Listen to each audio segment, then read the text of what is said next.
바쁜 당신이 알아야 할 모든 것 여기에 있습니다. KBS 1라디오 김성환의 시사야. 지난 주말부터 전국적으로 한파가 갑작스럽게 불어닥쳐서 깜짝 놀라신 분들은 많으실 텐데요. 지난주까지만 해도 낮에는 반팔을 입어도 될 만큼 늦더위가 기승을 부렸는데 불과 한 주 만에 초겨울 날씨가 됐다, 이런 얘기까지 나옵니다. KU에도 방기성 예보센터장 연결해서 이 이례적인 가을 한파의 원인은 무엇이고 올 겨울 날씨는 또 어떨지 전망해 보도록 하겠습니다. 센터장님 안녕하십니까? 네, 안녕하세요. 네, 저도 토요일에 잠깐 외출을 했는데요. 막 겉옷을 입었는데도 덜덜덜 몸이 떨릴 정도로 춥더라고요. 아마 많은 분들이 놀라실 것 같은데 혹시 센터장님도 이렇게 날씨가 급변하면서 추운 가을 날씨 경험해 보신 적 있으세요? 없습니다, 전. 없으세요, 센터장님도요? 이번 10월 한파 같은 게 64년 만에 한파거든요. 네. 그러니까 당연히 제가 예보원 생활하면서 본 적은 없는 정말 이례적인 그런 현상이죠.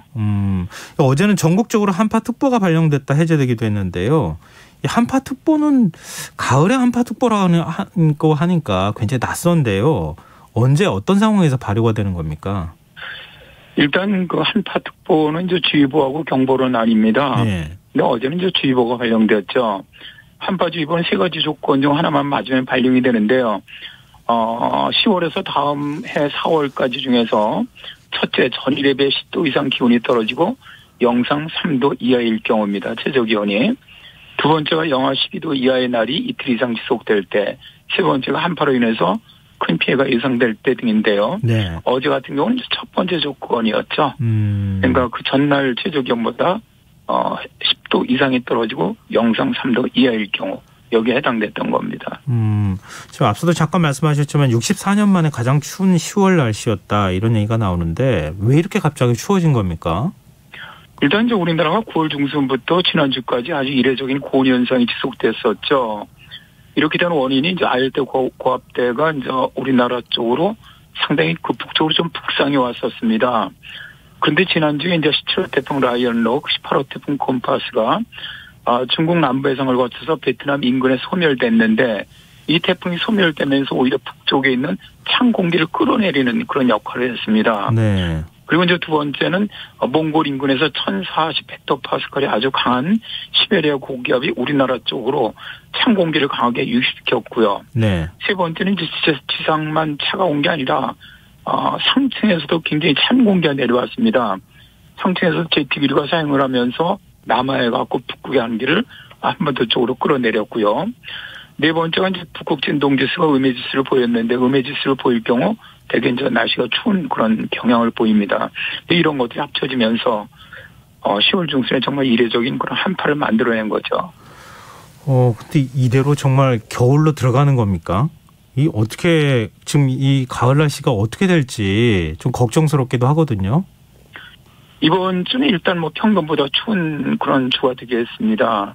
오늘 밤부터 이제 내일 오전 사이에 비가 내린 다음에 다시 2차 한파가 내려옵니다. 수요일 아침 서울 지방에 영상 2도로 예상을 하고요. 경기 동부, 강원도, 충북 북부, 전라동부 지역으로는 다시 영하권의 날씨가 될 것으로 보이는데요. 네. 일단 일요일, 그러니까 17일부터는 약간 기온은 올라가더라도 또다시 단 한파가 또 들어오는 거거든요. 네. 이 한파는 이제 목요일서부터 서서히 기온이 오릅니다. 그래서 일요일에는 거의 평년 기온으로 회복될 것으로 보이는데요. 네. 그 이후에는 가을 날씨를 보이겠습니다. 가을 날씨를 보이다가 다시 이제 기압골이 통과하면은 한파가 다시 내려올 것으로 예상을 합니다. 그러면 이런 현상이 주기적으로 반복될 가능성도 있는 겁니까? 네, 그렇죠. 그래요. 일단 기상청에서는 이제 지난달 발표한 3개월 예보에서 11월과 12월은 평년보다 추울 것으로 예상을 했어요. 예.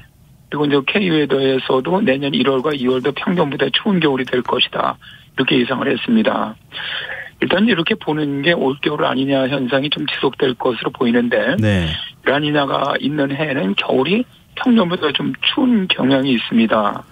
또 북극 진동지수도 음해지수가 될 것으로 예상되는데, 아주 여러 가지 예보 조건들이 올겨울이 추울 것으로 보이는 자리들이 많거든요. 네네. 그래서 올겨울이 평년보다 좀 추운 그런 겨울이 되지 않겠나, 그렇게 예상을 합니다.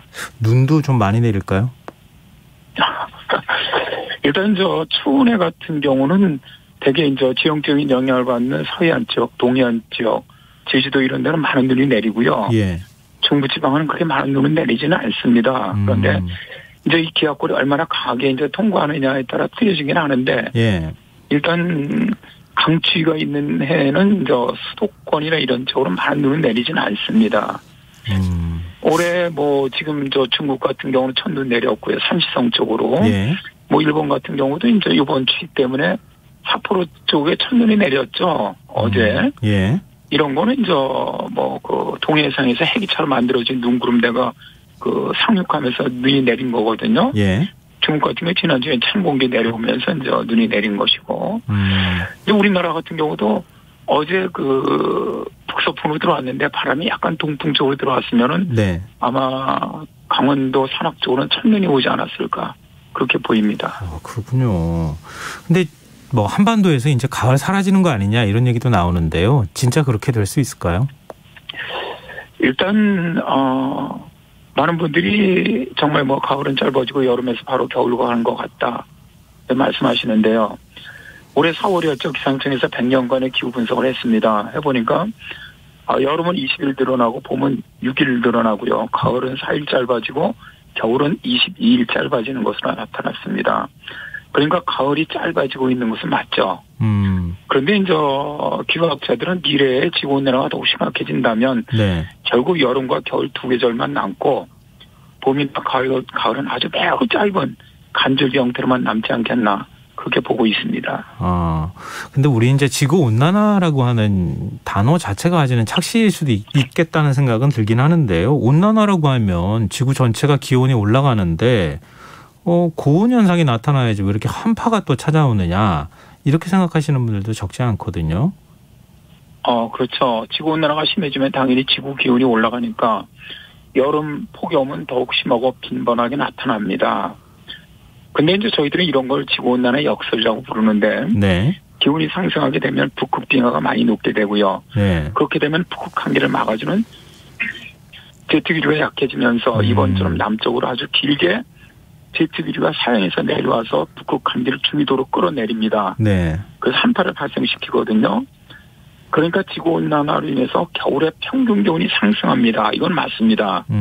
그런데 한번 혹한이 발생하면 더욱 추워질 가능성이 높다는 건데요. 네. 이게 올해 2월 같은 경우 미국의 가장 남쪽 지역이 텍사스주거든요. 네. 이쪽 주가 영하 18도까지 혹한이 발생을 했어요. 예. 2월에 이 지역이 거의 영상 15도 이상 되는 지역인데 33도 이상 떨어진 거거든요. 네. 그러면서 우리 삼성전자 공장도 다 가동이 중단된 정도로 피해가 엄청 컸던 것이 바로 이런 예들입니다.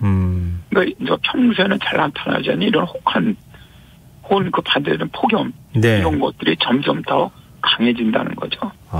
참 여러모로 좀 걱정이 되는 그런 가을 날씨일 것 같습니다. 좀 우리가 단단히 대비도 좀 해야 될 것 같고요. 네, 오늘 말씀 여기까지 듣겠습니다. 고맙습니다. 네, 감사합니다. 네, 지금까지 K웨더 방기성 예보센터장이었습니다.